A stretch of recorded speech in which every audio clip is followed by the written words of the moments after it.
এর আগে আমি একটা ভিডিও বানিয়েছিলাম, সেটা স্টক মার্কেটের সঙ্গে রিলেটেড। যেহেতু মিউচুয়াল ফান্ড, স্টক মার্কেটের বিষয়ে একটা বেসিক আইডিয়া, স্টক মার্কেট কি, স্টক মার্কেট কীভাবে কাজ করে, তার যাবতীয় তথ্য ওই ভিডিওটার মাধ্যমে আমি দিয়েছিলাম। তা ওই ভিডিওটা অবশ্যই দেখবেন, তাহলে আরও জিনিসগুলো ক্লিয়ার হবে। একজন সাধারণ নাগরিক হিসেবে বা বিগিনার যারা স্টক মার্কেটের সঙ্গে বা মিউচুয়াল ফান্ড ইন্ডাস্ট্রির সঙ্গে মানে ইনভেস্ট করতে চায় বা করছে, তাদের অবশ্যই এই জিনিসগুলো জানা দরকার। নমস্কার বন্ধুরা, সুপ্রভাত। আজকের ভিডিওটা এডুকেশন পারপাস এবং আপনাদের পার্সোনাল ফাইন্যান্সের বিষয়ে টপিক নিয়ে হতে চলেছে। বিষয়টা আছে মিউচুয়াল ফান্ড। মিউচুয়াল ফান্ড কীভাবে ইনভেস্ট করতে হয়, কীভাবে যাবতীয় তথ্য মিউচুয়াল ফান্ড সম্বন্ধে, সেই বিষয়ে একটা সাধারণ নাগরিক, ভারতীয় নাগরিক হিসেবে বা একজন বিগিনার ইনভেস্টর হিসেবে যা যা তথ্য মিউচুয়াল ফান্ড সম্বন্ধে জানা দরকার, সেই বিষয়ে এই ভিডিওটা হতে চলেছে।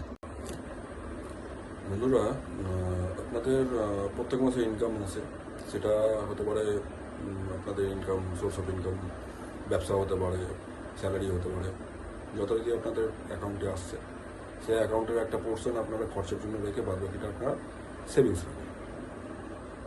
এবার সেভিংস টাকাটা যে ব্যাংকে ফেলে রাখছেন, একদম বেকার, মানে একদম বাজে, ওটাকে ইনভেস্টমেন্ট বলে। যারা ইনভেস্টমেন্ট সম্বন্ধে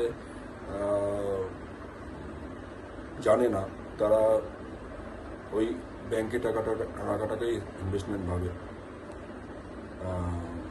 সেইখানে কি হয়, আপনি প্রতিনিয়ত আপনার যে টাকাটা আছে সেটা ভ্যালু লুজ করছে। কিভাবে? আমাদের প্রত্যেক বছর ইনফ্লেশন রেট বাড়ে। মানে আজকে যে টাকাটা আপনি রাখছেন, আজ থেকে 1 বছর পরে দেখা যাবে সেই টাকাটার মূল্য সেটা নেই। সেটা 100 টাকার মূল্য দেখা গেল 90 টাকা, 92 টাকা হয়ে গেছে, মানে 7-8 টাকা লস। কীভাবে? ধরুন আজকে আপনি 100 টাকা দিয়ে কোনো জিনিস নিচ্ছেন বা মূল্য আছে, দাম, সেই জিনিসটা 1 বছর পরে যখন কিনতে যাবেন, তখন সেটা মূল্য দেখা গেল 107 টাকা, 8 টাকা হয়ে গেছে।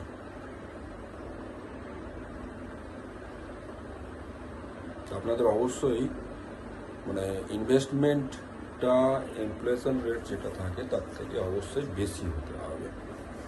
সেই রিটার্নে জায়গাতে আপনাদের ইনভেস্টমেন্ট করা উচিত। বেসিক্যালি আমরা ইনভেস্টমেন্ট বলতে 3-4টে জায়গায় জানি, আরও আছে, যেমন সেভিংস ব্যাংক অ্যাকাউন্ট, তারপরে হলো এফডি, আরডি, তারপরে আপনার হলো গোল্ড জুয়েলারির ওপরে, আবার কেউ আবার রিয়েল এস্টেট জমি কিনে রেখে দিচ্ছে।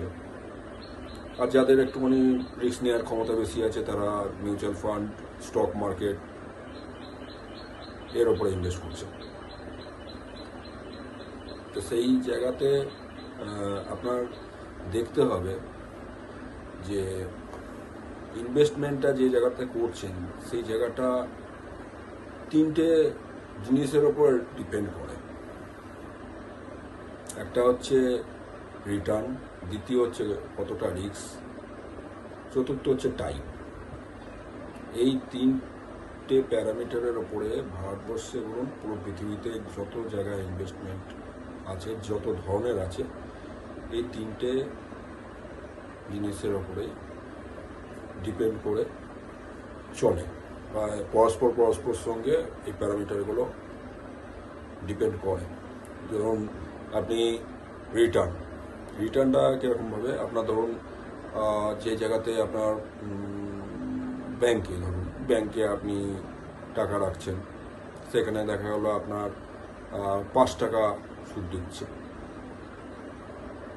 কিন্তু ধরুন একটা বস্তু বা একটা প্রোডাক্ট আপনি দেখে রেখেছেন যে আমি পরের বছর ওটা কিনবো, 100 টাকা বা 200 টাকা দাম, সেই টাকাটা আপনি ব্যাংকে রাখলেন, পরের বছর ওটা দেখা গেল যে 210 টাকা হয়ে গেছে বা 207 টাকা হয়ে গেছে, কিন্তু ব্যাংকের থেকে আপনার ইন্টারেস্ট রেট দিচ্ছে 5%, 6%। তার মানে পুরো জিনিসটা পরিষ্কারভাবে বুঝতে পেরে যাবেন যে আপনার 4 থেকে 5 টাকা লস হচ্ছে। তো অবশ্যই আপনার রিটার্নটা যে জায়গায় ইনভেস্ট করবেন ইনফ্লেশন রেট যা থাকবে তার থেকে বেশি হওয়া দরকার, তাহলেই আপনি ফিনান্সিয়ালিভাবে গ্রোথ করতে পারবেন। দ্বিতীয় হচ্ছে রিস্ক, কতটা রিস্ক নিচ্ছেন আপনি, রিস্ক যে জায়গায় ইনভেস্ট করছেন কতটা রিস্ক আছে,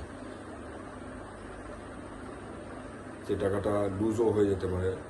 যেমন স্টক মার্কেটে আপনি না জেনে শুনে সেই জায়গাতে আপনি টাকাটা ঢেলে দিলেন কারোর কথা শুনে, আপনার নিজস্ব কোনো নলেজ নেই, সেখানে আপনি টাকাটা ঢেলে দিলেন, সেখানে আপনার টাকাটা লস হয়ে যেতে পারে, আবার লাভও হয়ে যেতে পারে। কিন্তু লাভ হওয়ার চান্সটা 1%, লস হওয়ার চান্সটা আপনার 99%। আর তৃতীয় প্যারামিটার হচ্ছে টাইম। আপনি যে টাকাটা ইনভেস্ট করছেন কত টাইমের জন্য ইনভেস্ট করছেন। আপনি দেখা গেল যে একটা কোম্পানিতে আপনি টাকা ইনভেস্ট করেছেন স্টক মার্কেটে ধরুন, সেইখানে বড় কোম্পানি ছোট কোম্পানি দু ধরনই আছে। আপনি একটা বড় কোম্পানিতে করেছেন, একটা ছোট কোম্পানিতে করেছেন। আপনি দেখা যাবে যে 100 টাকা দিয়ে একটা শেয়ার কিনেছেন, আর একটা কিনেছেন ধরুন ভালো কোম্পানিতে, ভারতবর্ষের যত টপ কোম্পানি আছে তার মধ্যে একটা ভালো কোম্পানিতে কিনেছেন, সেখানে 1000 টাকা দিয়ে একটা শেয়ার কিনেছেন। এবার যে বড় কোম্পানিটা আছে সেটা আপনি ধরুন ইনভেস্ট করে ভুলে গেলেন, যে আপনি 10 বছর পর টাইম দিলেন, সেখানে দেখা যাবে 1000 টাকারটা শেয়ারটা দেখা যাবে 10,000 টাকা হয়ে গেছে। আর প্যারালালি আপনার ছোট কোম্পানিতে একটা ইনভেস্ট করেছেন, সেইখানে দেখা যাবে যে আপনি 100 টাকার একটা শেয়ার কিনেছেন, সেখানে 1 বছরের মধ্যেই দেখা যাবে সেই শেয়ারটা হয়তো 1000 টাকা হয়ে গেছে। আবার তারপরের বছর দেখা যাবে এটাও হতে পারে, আবার সেই বছরেও আপনি আপনার শেয়ারটা 100 টাকা থেকে 10 টাকা চলে এসছে। টাইম ফ্যাক্টর করে একটা যেখানে ইনভেস্টমেন্ট করেন সেখানে একটা টাইম ফ্যাক্টর করে। তা আজকে বেসিক্যালি আমরা যে জিনিসটা নিয়ে আলোচনা করব সেটা মিউচুয়াল ফান্ড। মিউচুয়াল ফান্ড নিয়ে আলোচনা করব তার আগে বন্ধুরা, আমি দেখছি আমার ইউটিউব চ্যানেলগুলোতে যে সবাই দেখছে কিন্তু কেউ সাবস্ক্রাইব করছে না, লাইক করছে না, কোনো কমেন্টও আসছে না। তো আপনারা লাইক, সাবস্ক্রাইব, কমেন্ট করুন। আমি আপনাদের এই লাইভ সাবস্ক্রাইব করলে আমি একটু উৎসাহিত হব, নতুন নতুন ভিডিও নিয়ে আসার চেষ্টা করব, আরও আমার উৎসাহ বাড়বে ভালো ভালো ভিডিও নিয়ে আসার জন্য। মিউচুয়াল ফান্ড বিষয়টা কি, মূল আলোচনার সাথে আসি। মিউচুয়াল ফান্ড জিনিসটা হচ্ছে যে ফান্ড, মিউচুয়াল ফান্ড মানে এখানে কিছু কোম্পানি শেয়ার জুড়ে গিয়ে একটা ফান্ড হাউস তৈরি করেছে। সেটার একটা স্কিম বা নাম দিয়েছে। এবার সেটা লার্জ ক্যাপ হতে পারে, স্মল ক্যাপ হতে পারে, মিড ক্যাপ হতে পারে,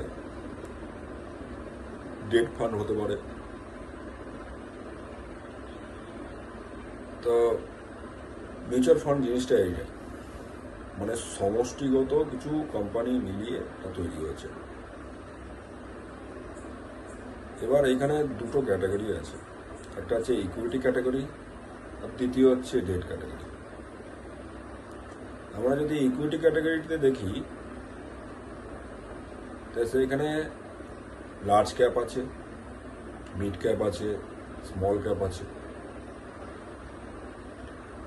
আর যদি ডেট ক্যাটাগরিতে দেখি সেখানে আছে কর্পোরেট বন্ড আছে, ইনকাম ফান্ড আছে, ওভারনাইট ফান্ড আছে, লিকুইড ফান্ড আছে, এরকম অনেক ধরনের। এবার আমরা আসি ইকুইটি ফান্ডে। ইকুইটি ফান্ডের যে আমি বললাম যে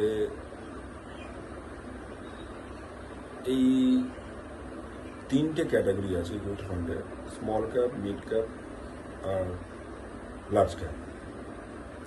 আচ্ছা, আর একটা জিনিস আমি বলে দিই, স্মল ক্যাপ বলুন বা যে কোনো ফান্ডই বলুন, মানে মিউচুয়াল ফান্ড বলুন, স্টক বলুন, সবই কিন্তু সেবি, এদের যেমন আরবিআই আছে, ব্যাংকের আরবিআই মাথা, তার রেগুলেটরি আন্ডারে যেরকম ব্যাংক চলে, সেরকম সেবি এখানের মাথা, স্টক মার্কেটে হোক বা মিউচুয়াল ফান্ডে হোক। এর আন্ডারে মিউচুয়াল ফান্ডগুলো নিজেদের ফান্ড হাউসগুলো চালায়, তার যেমন গাইডেন্স, যেমন ডিরেকশন দেয়, যা ইনস্ট্রাকশন দেয়, সেই গাইডলাইন অনুযায়ী কিন্তু চলে। তা লার্জ ক্যাপ আমরা কাকে বলি? ভারতবর্ষের টপ 100 কোম্পানিকে আমরা লার্জ ক্যাপ বলি, যাদের বাৎসরিক বা ইয়ারলি টার্নওভার 20,000 কোটি টাকার ওপর।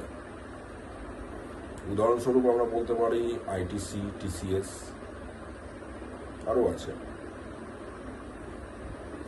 মিড ক্যাপ কাকে বলি?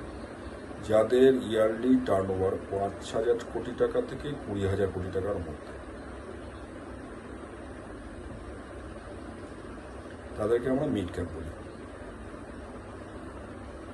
উদাহরণস্বরূপ আমরা কোন কোম্পানিগুলো? Asian paint